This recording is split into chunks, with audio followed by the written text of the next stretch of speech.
Well, good morning, everyone. Good morning. Oh, wow, that was good. I had a great start to the morning. I got to wander through our childcare, which we're really proud of here at the Northeast Branch. Excellent childcare, NACA accredited. We're really excited about that as the Y is on its journey to have all its centers NACA accredited. And occasionally I get to read to the classes.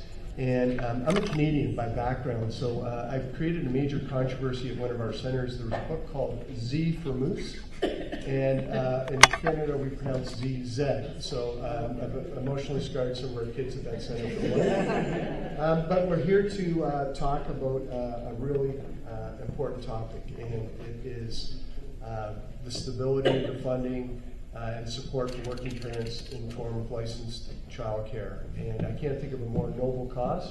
I can't think of anything that's more important than the investment in our children and our future. And we have a terrific panel here to talk to you this morning. I'm going to turn it over to Donna Cooper. And Donna is Executive Director of Children's First, is steeped in childcare and very knowledgeable about this space where childcare funding regulations intersect in this important work. So, Donna? Thanks. Thank you very much for everybody who's here. Can I ask everybody who's working in childcare right now just to stand up in the room so that we all understand what's going on and how many people are here that are actively, come on, Berks County, both of you guys stand up, all the way from Berks. Thank you very much. We have folks here from Spin, we have folks here from as far away as Berks County, and people locally here. So first of all, thank you for the work that you do to improve the Commonwealth of Pennsylvania, make us competitive, make our children smart, make them ready for school. Thank you very much. I also want to thank State Representative Joe Hohenstein and State Representative Martina White. Let's give them a hand. I don't need to tell these guys that childcare is the workforce behind the workforce. And I think one of our goals today is to make sure that all of us understand the critical condition that the childcare sector is in, and welcome Senator Dillon. So great of you to be here as well. Now, what brings us here today is the fact that all of us who are working in childcare are part of a couple of really ambitious statewide efforts. One's called Start Strong PA, and that's a coalition across the state of providers, people who advocate for children, business leaders, criminal justice leaders, military leaders, and the United Ways join together to make sure that kids get a great start strong in life. And I want to acknowledge that Rashonda Perryman is here from the Vanguard Foundation, and thank her very much. Rashonda, where are you? There she is. Thank her very much for enabling us to work together. We've been working together to really make sure lawmakers and the public understand the importance of the sector, why our babies and toddlers need great start in addition to pre-K, and also that effort is supported by the William Penn Foundation. So those of us in Philadelphia are really grateful that two philanthropies in this region are leading statewide work to make sure people know what's important for our littlest kids. And speaking of people who know what's important for our littlest kids, Shantae Brown is here from the Office of Child Development and Early Learning, and I want to thank you very much.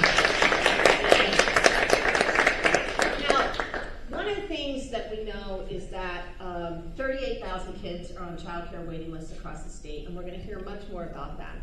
And that's the actual crisis, right? Those kids are not getting a strong start in life. It also means that their parents are having a hard time juggling work. It means they may be getting better job offers or job offers that are more hours, and it's difficult to take that. So that's the actual side, and we're going to hear about that. But the other thing I want people to know is that the topic we're talking about today is a topic that every Pennsylvanian wants us to be talking about. A recent poll of Pennsylvania voters conducted in January found 98% of Pennsylvanians believe that early childhood education investments must be a priority. 78% of those Pennsylvanians, so that's nearly 8 out of 10, believe the state must step to the plate and put more resources on the table for early childhood education. Maybe they said that because they know somebody in their family can't take a job because the kids are on the waiting list, or maybe they said that because they know the importance in the beginning of life.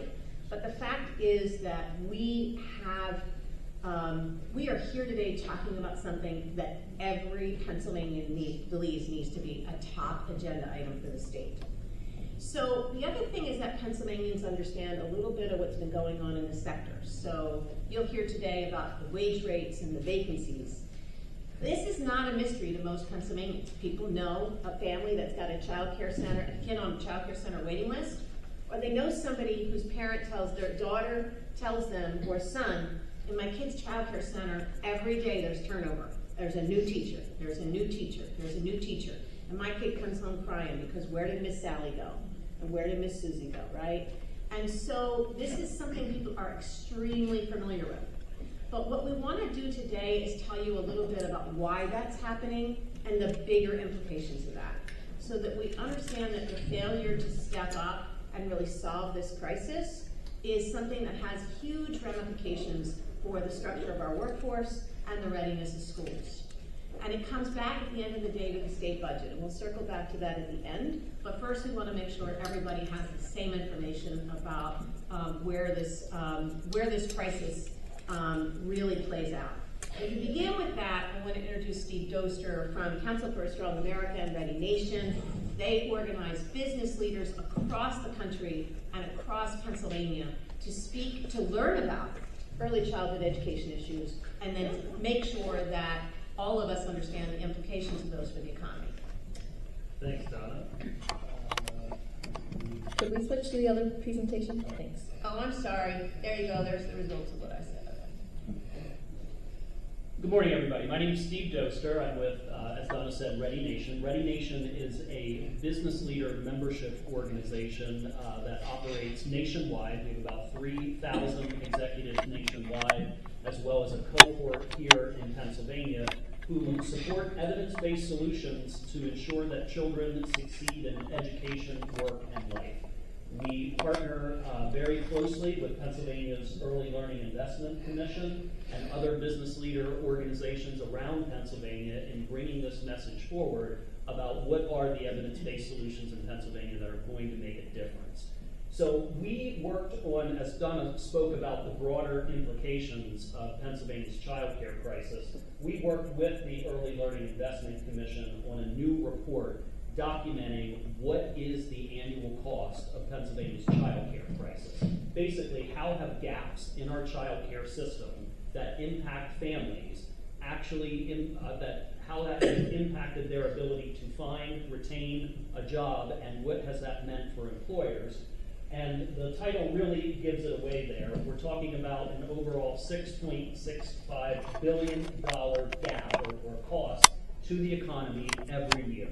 So let's talk a little bit how we got there. This was a two-step project that we did with the Early Learning Investment Commission that dug into what are families experiencing with gaps in the child care system. So we did a survey using Zogby Analytics from December 2nd to December 5th of 2022. We had 503 parents, both mothers and fathers, responding to the survey. And we asked questions like, over the past 6 months, how often have you been late for work, missed work, been distracted at work because of problems with child care? Have you reduced your work hours, or has your pay reduced because of problems with child care? Has it meant that you've had to switch to a less demanding job, or worse yet, quit a job due to child care problems? Or has it impacted your career pathways in terms of going back to school, taking on a more rigorous job, or obtaining a promotion? So what we saw, once we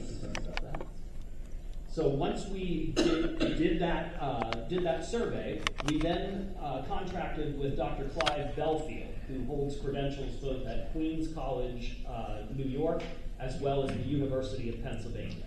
And he put the price tag on all of those answers. And that is $6.65 billion lost each year in Pennsylvania in lost earnings, lost productivity, and revenue. These are the numbers when you break it down by category and by individual. How that plays out, families lose an average of $5,140 per working parent. This adds up to $4.1 billion of that overall figure. Businesses lose more than $1,900 per working parent, or about $1.5 billion of the overall figure. And taxpayers, this is because of not paying in as much income tax and other tax sources, they lose an average of about $1,300 per working parent, which totals a little over $1 billion of the overall figure. So what kind of situations are driving the losses that we see there? Let's skip past that one. So what you're seeing is, lower effort and productivity at work. Nearly 60% of parents reported being late for work or leaving work early or missing a full day of work due to problems with childcare.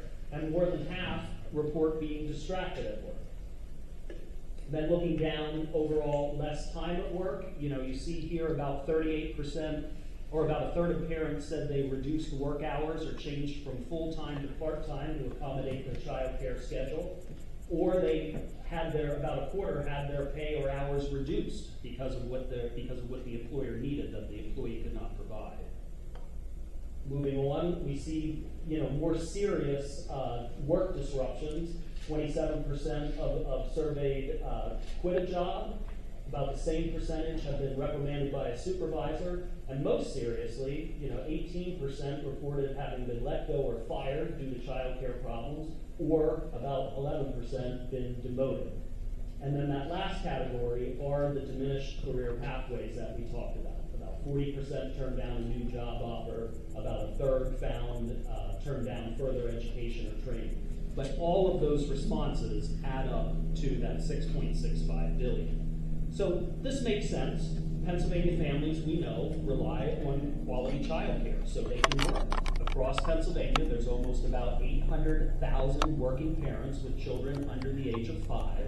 Another statistic that we often cite is that about 70% of children under the age of 6 have all available parents in the workforce. Pennsylvania families rely on child care as the workforce behind the workforce. Our survey showed that about a third of Pennsylvania families rely on formal center-based care, about 40% are in formal home-based care, and about 20% have multiple arrangements for their child care needs. But this is the most important, only 6% identified of the respondents have no regular child care arrangements, meaning that they said it wasn't important to their work lives. Only 6%. So the survey results really underscore long-term standing problems that parents have had with Pennsylvania's child care system. Problems with access. We know that 57% of all residents live in what is defined as a child care desert in Pennsylvania. That's where there's more than 3 times as many children as there are licensed child care slots. Problems with affordability. Infant toddler care in Pennsylvania per year costs over $12,000. I know I'm paying PIT tuition for my kid. That's about $14,000 a year. So you see the parity there between the two. And then problems with quality. Only 46% of child care capacity in Pennsylvania currently meets high quality standards. So it's no wonder that our survey showed that 70% of the parents reported that access to child care is a challenge. More than half said it's a significant challenge to find child care that is either affordable or high quality. And we showed that these problems for families of color and families of low income are even worse. The other interesting thing that we were able to do with this report is do a pre-pandemic versus post-pandemic look at how parents are experiencing these problems and actually compare the overall price tag. So what you see up here are the common responses that we got from parents of their problems with the current child care sector, and in 3/4 of those categories, the 2022 figure is significantly higher than what it was in 2018. That explains where we're seeing nearly a doubling of economic impact between 2018 and 2022. So the U.S. Chamber did a survey in 2018 looking at the same data set. At that time, they said it was costing Pennsylvania's economy $3.5 billion annually. Today, it's 6.65 billion. This problem is getting worse, not better, and it underscores the need for us to fix this. So with that, I'll turn it back over. I think I'm turning it to you, Mike.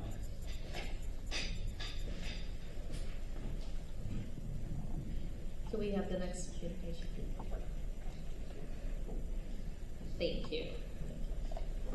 All right, so thank you, Steve, for that economic background.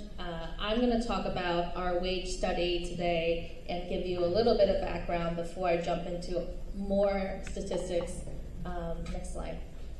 Maya, you want to say who you are? Oh, yes, I'm sorry. My name is Maya Mixick. I'm the Early Child Education Policy Director at Children First. So I'm going to talk about some background before I jump into the stats, but I wanted to lead with the most pronounced finding from our wage study, which is that 50% of surveyed respondents said that they were thinking about or planning to leave their jobs in the next 5 years. This was the most alarming finding that we found in our study, and I will talk a little bit more about what leads to that 50% turnover rate. So, leading with the good news, early learning has never mattered more to voters than ever before. As Donna said, 98% of voters said that early childhood education is important. 78% said that they support increasing state funding for both pre-K and childcare. And interesting, related to our wage study, 81% of voters said that they support allocating more state funding to increase the wages of childcare workers. So good news. And then the bad news. We are in the throes of a childcare crisis.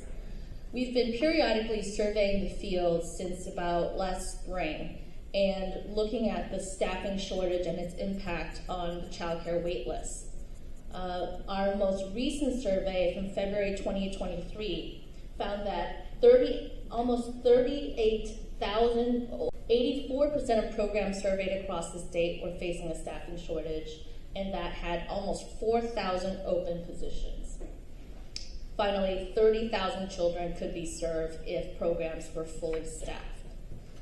Philadelphia is not spared from those statistics. So in Philadelphia, 83% of programs that were surveyed were facing staffing shortages, 616 open positions, and 2,800 children are sitting on wait lists here in Philadelphia. So why are children sitting on wait lists? Why is there a staffing shortage? We know from national data that the wages of the early childhood sector are low. At the same time, we didn't have data about what exactly was going on in Pennsylvania. So there are national research firms that periodically take data from the Bureau of Labor Statistics to look at the wages, but those research studies rely on larger early childhood programs reporting the wages of their staff. And we know many childcare programs are small mom and pop shops that serve their communities and are very connected to families in their neighborhoods. So what we did is we partnered with the Office of Child Development and Early Learning, as well as the Department of Labor and Industry, and we were able to conduct the most comprehensive wage study that's ever been done in Pennsylvania. We could not have done this without our partners at Reinvestment Fund, who are here today, and we are very grateful to the William Penn Foundation for supporting this study. So what we did was we matched wage data from the Department of Labor and Industry with demographic information from the Professional Development Registry that OCDIL operates. And we got wage data for about 30,000 early childhood workers. And then in addition to that, we also conducted a qualitative survey of about 3,400 early childhood educators to find out what those wages mean for their everyday lives. So what we found was across the Commonwealth, there is no county in which the earnings of child care teachers actually cover the cost of living. And by cost of living, we are talking about a very conservative measure of what it costs to live. So this includes things like housing, transportation, healthcare, and it doesn't include things like surprise expenses, like your car breaking down, or access to a broadband internet. So when we look at this map, just consider that when you factor in those other expenses, this map actually would look much worse.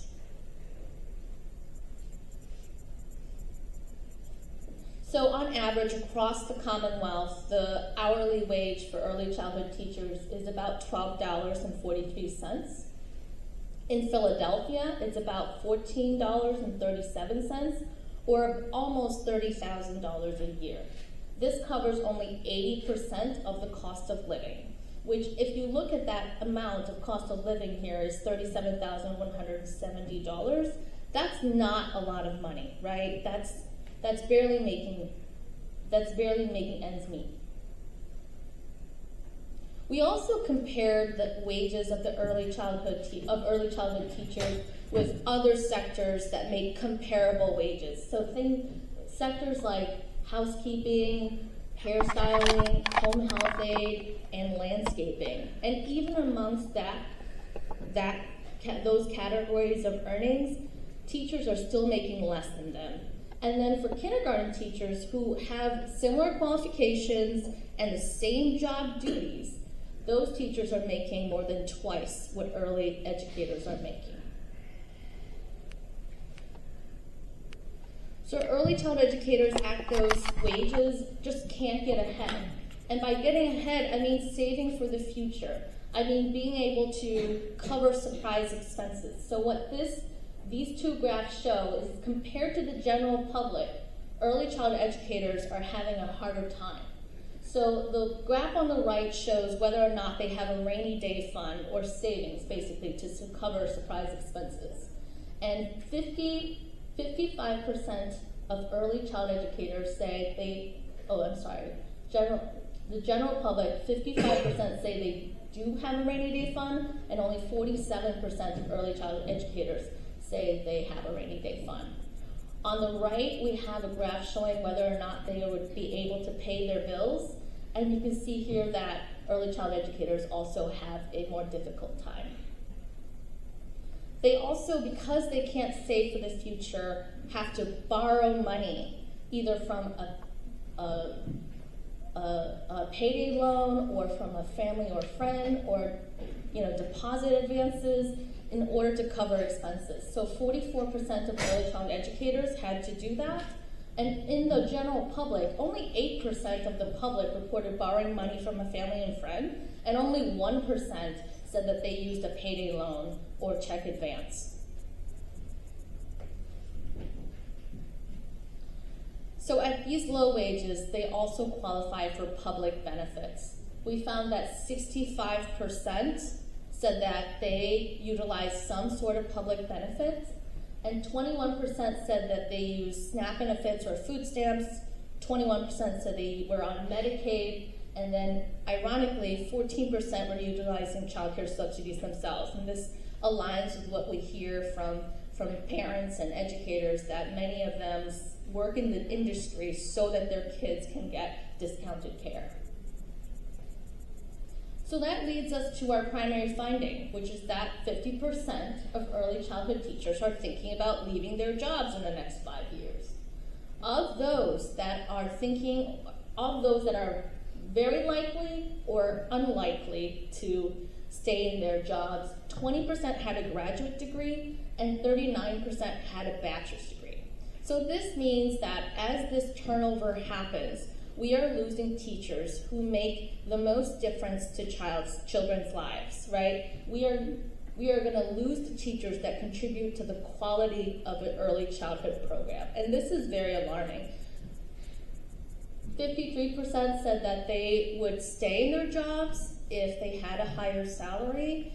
And I don't have it here, but other benefits like retirement benefits, healthcare benefits would also help them stay in their jobs.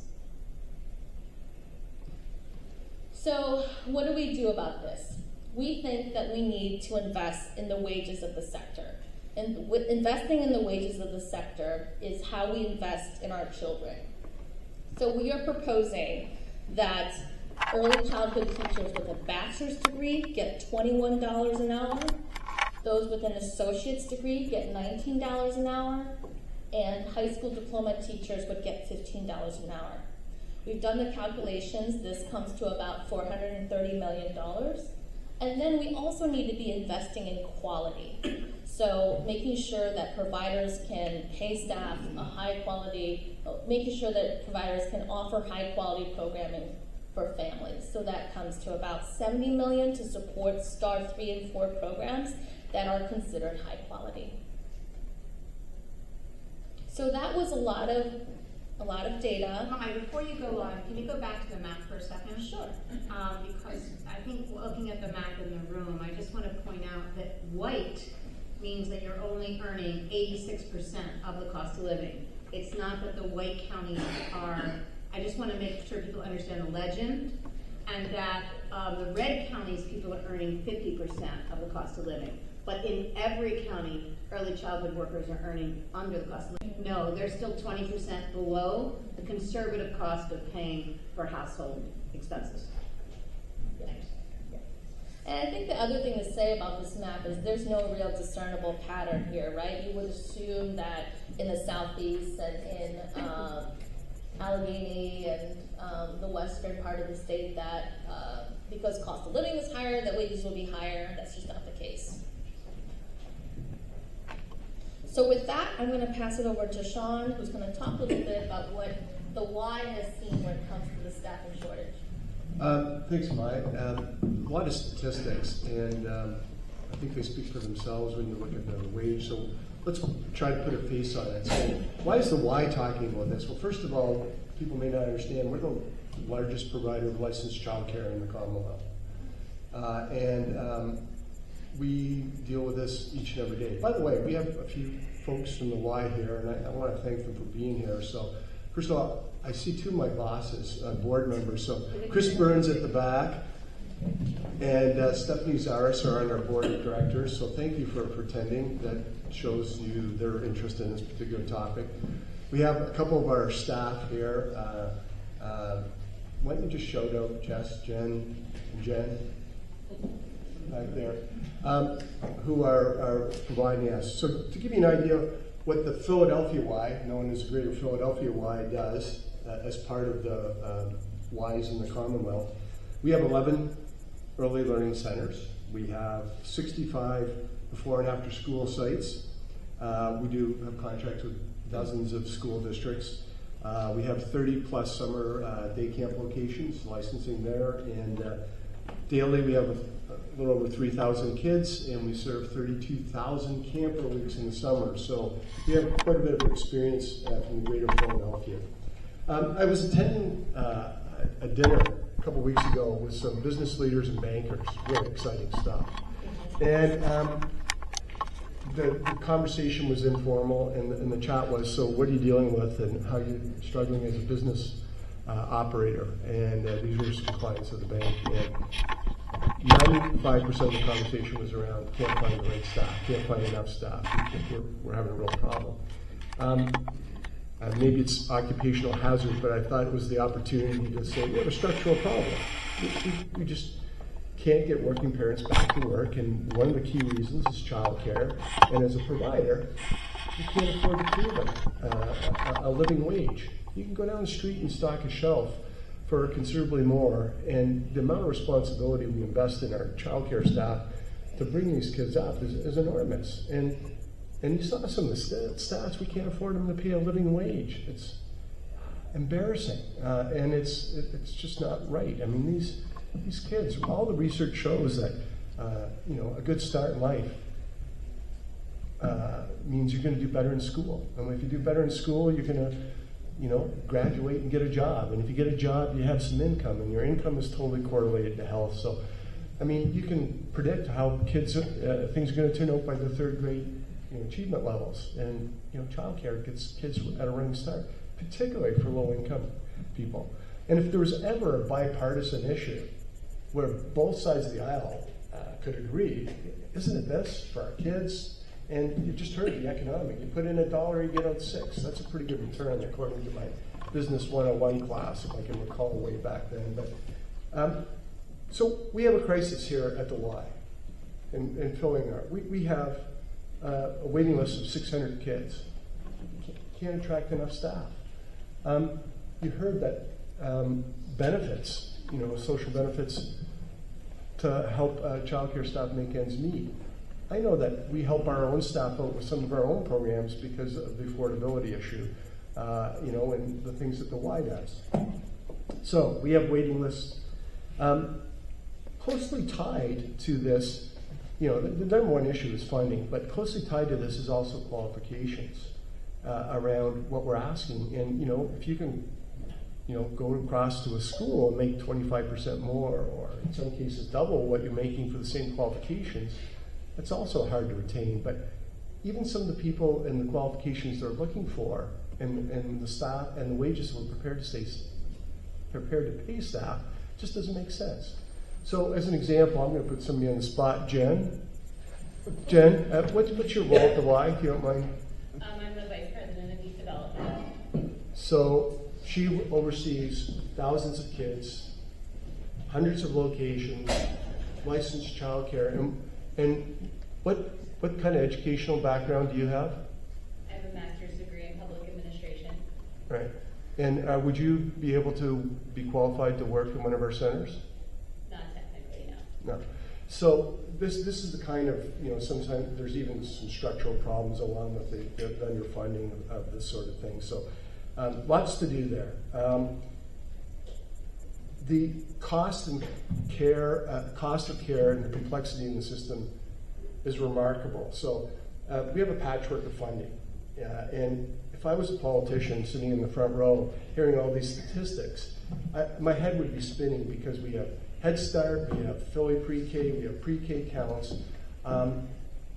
We have so many rules and regulations, and it's not the regulators' fault. These are the laws of the land, but it's also the funding.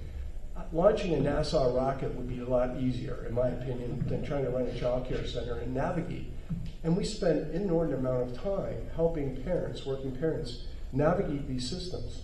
We meet with politicians and working parents and some staff. We've had some roundtables around our association, and we have parents explaining they're both professionals, both working, trying to qualify for subsidy, and navigating the system is incredibly complex. And you heard Steve here mention $14,000. How much do you pay? $12,000 for childcare. In some cases, $14,000. It all depends where you are.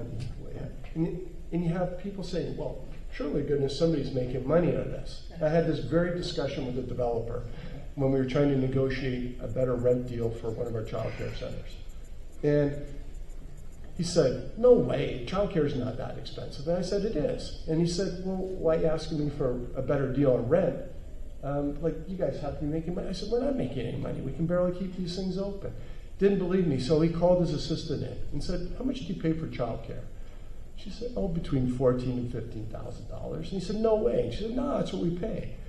And he looked at me and said, "And you're not making money?" And I said, "No. If you look at the ratio of children that are allowed to be supervised by a staffer, the numbers just add up to that. So to deliver quality childcare, we have to do that."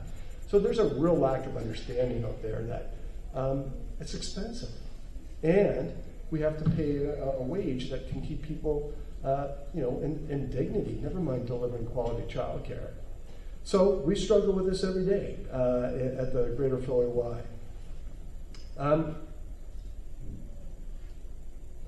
You heard some of the numbers. We checked this out. We had a visit, and Tiffany Thurman is our Vice President of Government Relations for the Greater Philadelphia Y. We went down to the Federal Reserve.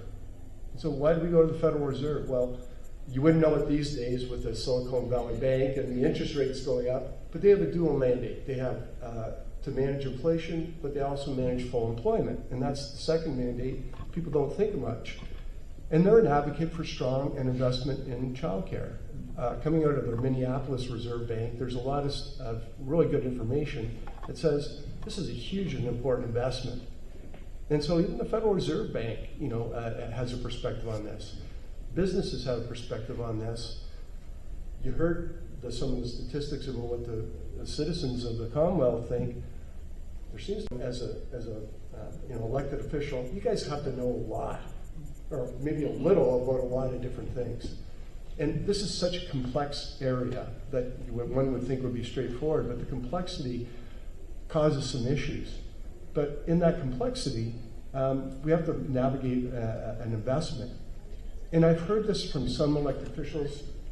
We already didn't we just put millions and millions or tens of millions of dollars into this?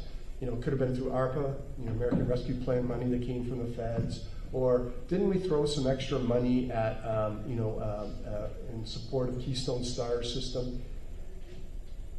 And that's true, and it's really appreciated. But that's one-time funding. Can you imagine trying to run a budget where you say, we're going to give you money this year, but not next year? Or you might get it next year?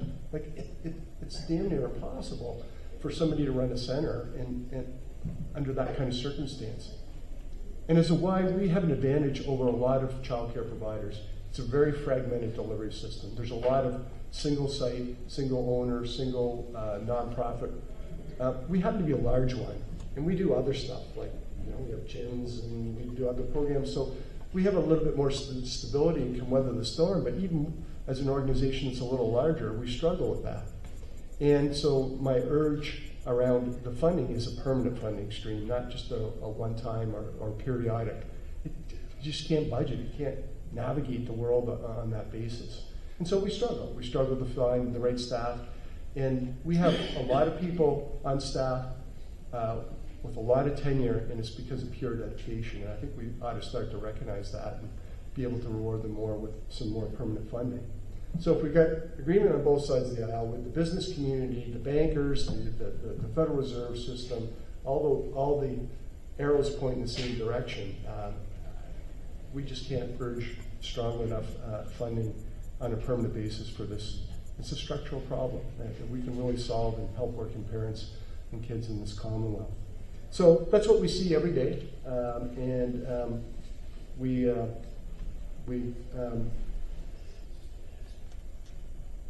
one of the other things, I wasn't going to say that, but I'm going to say it anyway.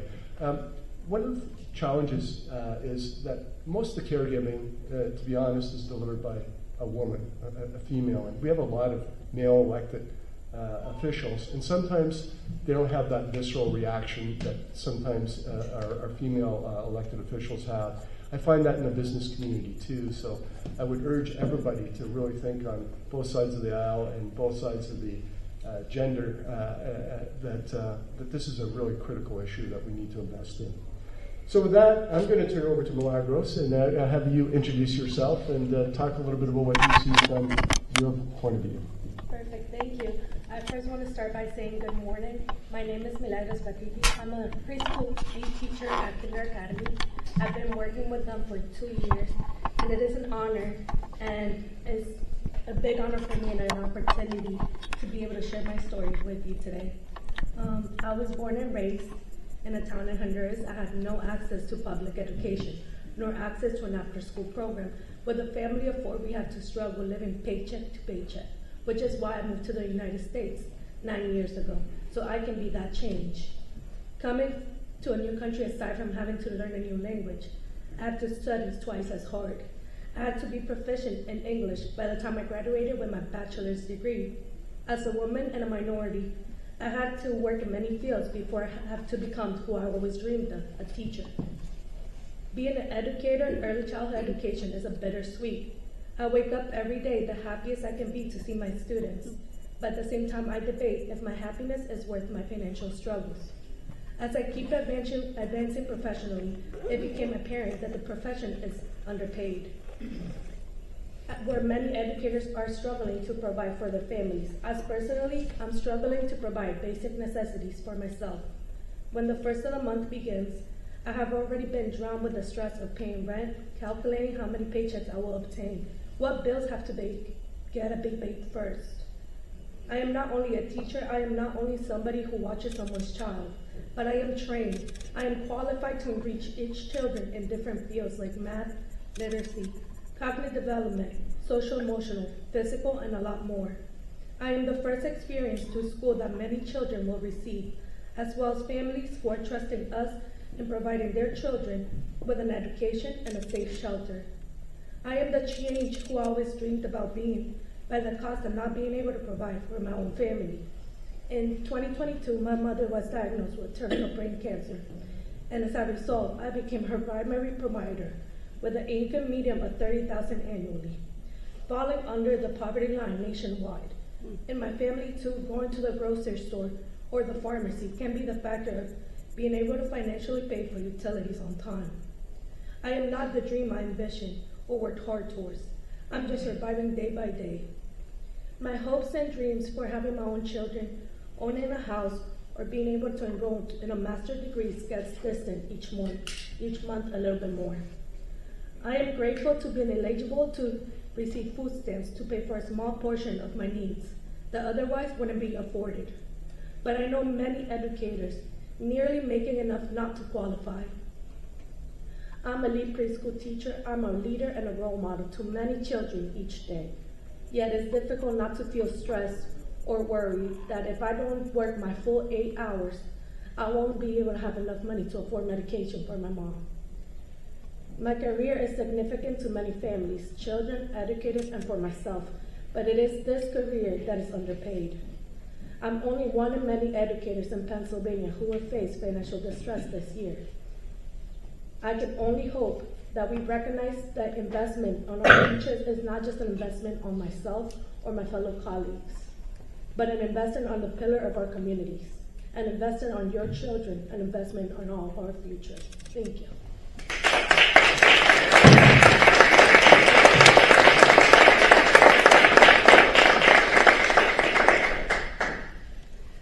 Hi, good morning. I'm Adria Gottman.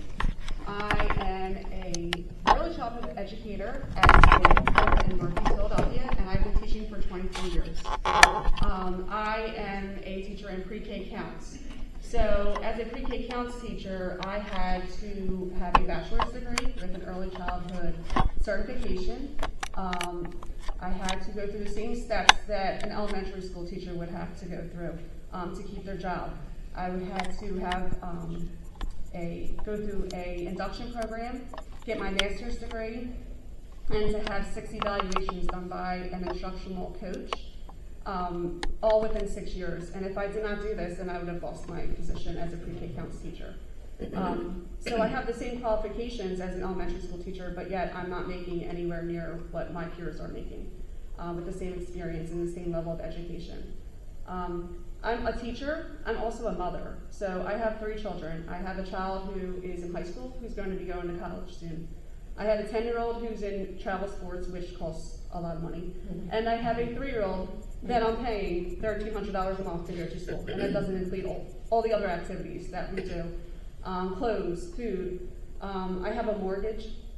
We just had to take out a home equity loan on our house just so we can get ahead because we are falling behind financially. So it has been like a real strain. I'm still paying my college student loans for my master's degree. And I'm a teacher, so I would like to go back to school and get another certification, but I can't afford it. As an educator, we are facing a lot of children with challenging behaviors now, and I would like to go back for my special ed certification or maybe get something in behavioral health, to help advance my knowledge in this area, but I can't afford to do that. What is going on with early childhood wages. We have to close 5 classrooms, which is really unfortunate. And so that's, many families not getting the early childhood education that they need, the support they need so that families can go back to work. And it's very stressful on staff as well. We're feeling it too because we don't have enough staff, so we're burnt out.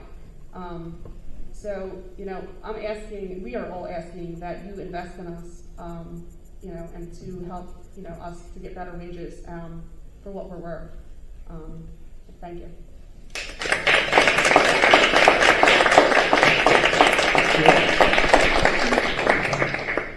Good morning, everyone. So my name is Sheila Moses. I'm a parent, but I'm also a former early childhood educator. I'm going to start with one of my famous quotes by Dr. Seuss. A person is still a person no matter how small. I love that quote because I love working with the little people. So working within the early childhood education space was a passion I had because I always wanted to work with children. I wanted to ensure children are seen and heard. It gave me great joy to be a part of helping to shape their little people's young mind, but also to prepare them for pre-K or kindergarten. Most importantly, I knew I had to build a relationship of trust and a safe learning environment for them. Unfortunately, as much as I love working as an early childhood educator, the tension I experienced as a single parent was overwhelming. I worked full time and still needed welfare to support my family. I was not living from paycheck to paycheck. I was barely making it from paycheck to paycheck. Now, no person working full time should have to elect to be on welfare because they are not paid a living wage.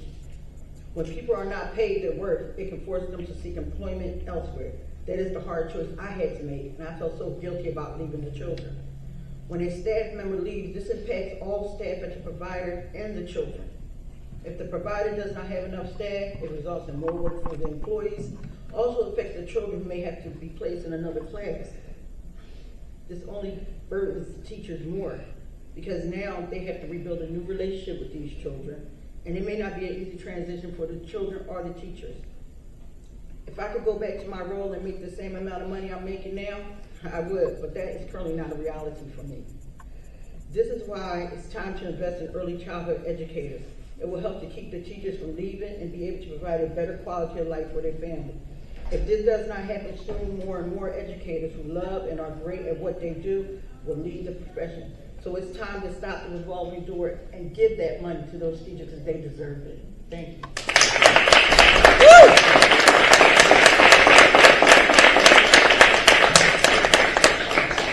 Before we close, I want to bring people's attention back to this slide, which really speaks to the three experiences you just heard.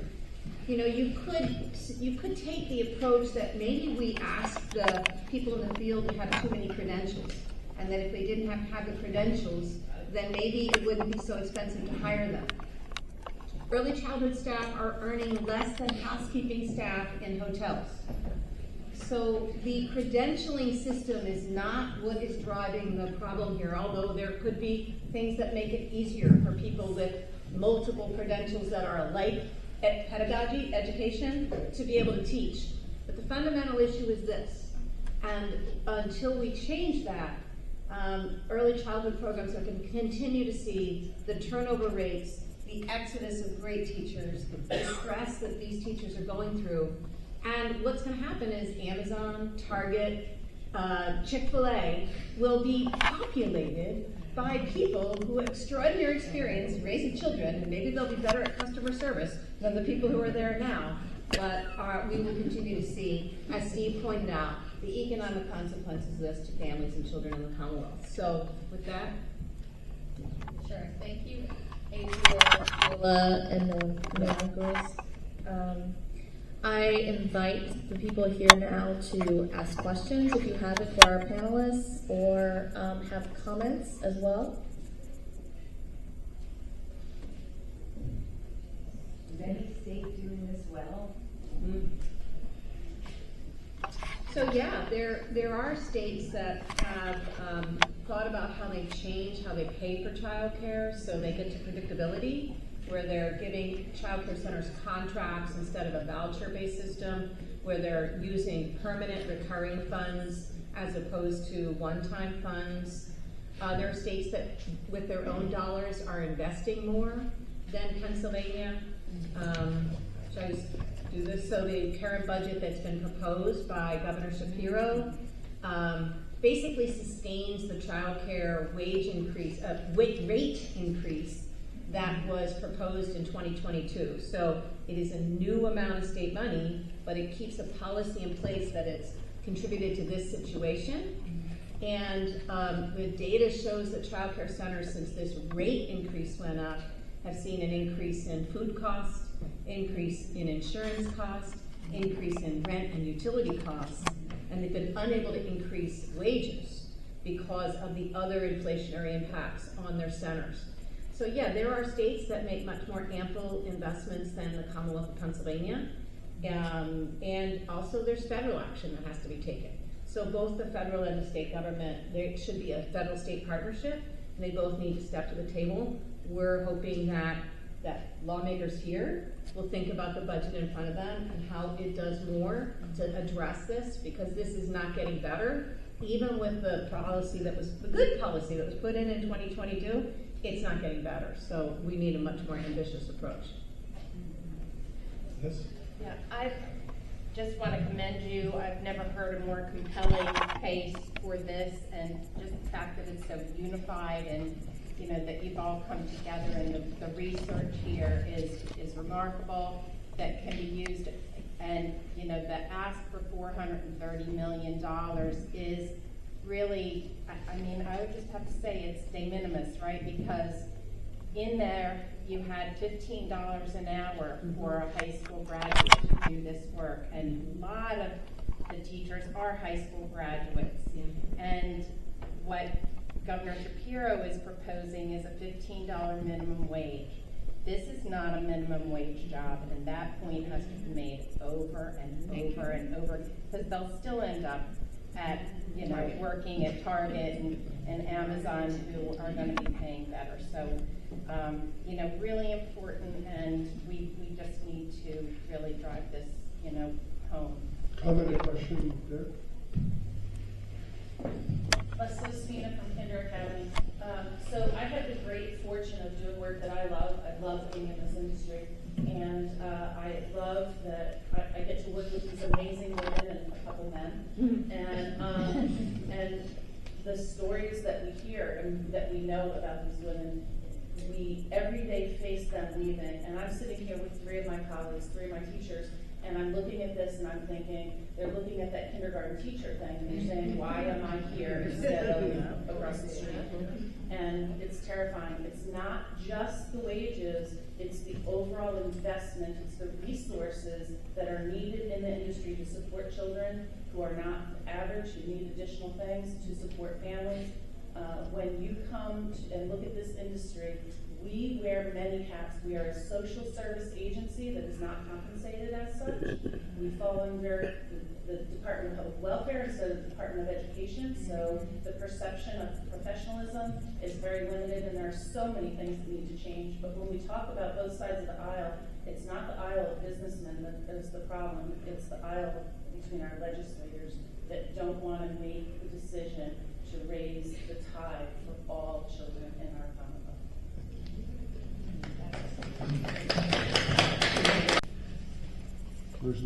Yeah. Okay. As an educator, I just want to know, what can I do to get this information out to the right ears?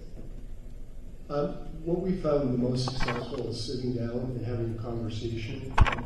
You know, yelling at people, I don't think is really that effective, but, you know, sitting down, having a conversation, explaining the facts, you know, from a teacher's perspective, a parent's perspective, and the provider has really helped when we've talked to some of our elected officials. So to the extent that we can have these kind of conversations and share information in a respectful way, I think is the most helpful.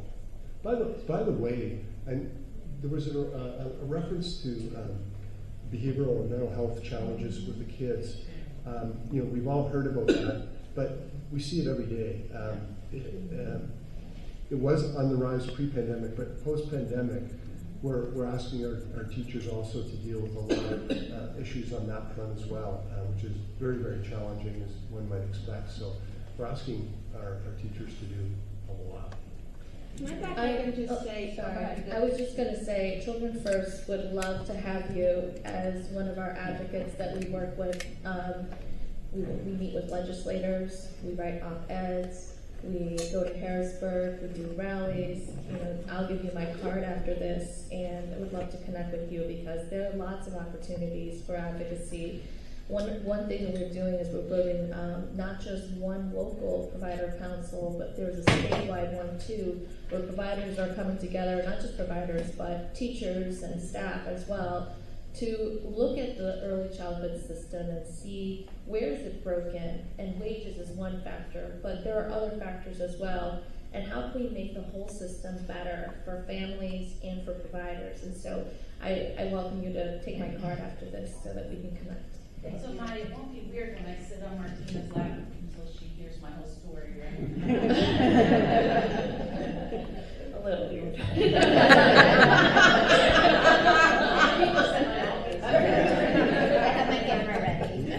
The other thing I would say is, encourage your colleagues to join, Children First, and then we have other partners here in the Southeast, but we also have a statewide presence through our Start Strong PA campaign and partners across the Commonwealth. So when you come together as part of your networks or seminars, encourage the provider community to increasingly speak up and partner with the advocacy organizations to amplify your voice. So Steve, I want to add to that. I'm sorry to talk again, but it's hard for the people who are doing this work to access those because we had to move mountains to get 3 people out of classrooms today because of the staffing crisis. Right, that's one of the reasons that we have the benefit of advocacy organizations too, though. Like, we want people to be in the classroom taking care of kids. And then we can maybe work with, often we can work with lawmakers to arrange meetings that are not in traditional work hours or bring lawmakers to your centers. So I think that there's a growing interest among lawmakers on both sides of the aisle to understand this. And we really want to work with people across the state to make sure that happens. I think there's lots of new opportunity and renewed interest because it is not like lawmakers aren't hearing the same challenge from their staff who are seeing turnover in their own kids' child care center. We met with Senator Ward's staff, she's the Speaker of the Senate. The whole meeting was their staff like venting about what's happening in their kids' child care programs because the crisis is so pronounced. So this is not the same conversation that we've been having for years because it's so widespread, but I do think it is a question of will, that the need to address this in the current in the budget that's been proposed. We are not used to increasing child care by $430 million, to your point. But we are not used to the inflation rates that have been happening in the last 2 years. And we are not used to the fact that last night, the Amazon commercial, what did it say on TV? Full benefits day one, 401k day one, college enrollment day one. These are competitive environments that have changed dramatically. And there is no way an incremental solution is going to solve for that. And so I think to your point, Leslie, and to the point of everybody in this room, we have a common challenge and we have to figure out how to use the voices of women who are in the field and the few men to make sure that lawmakers can walk into their political environment and make that case knowing that every single member of the House caucus, the House of Representatives and the Senate face the same issues in their districts. And we know that to be the case, and we're working to make sure that's heard statewide. And $430 million may sound like a lot, but there's the opportunity cost that's occurring annually in the state of Lansing.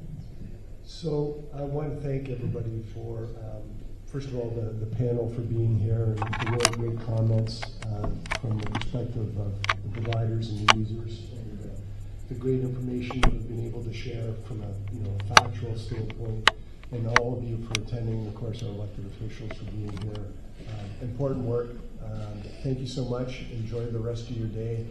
I'm sure a few of us will be around if anybody wants to chat, but thank you so much.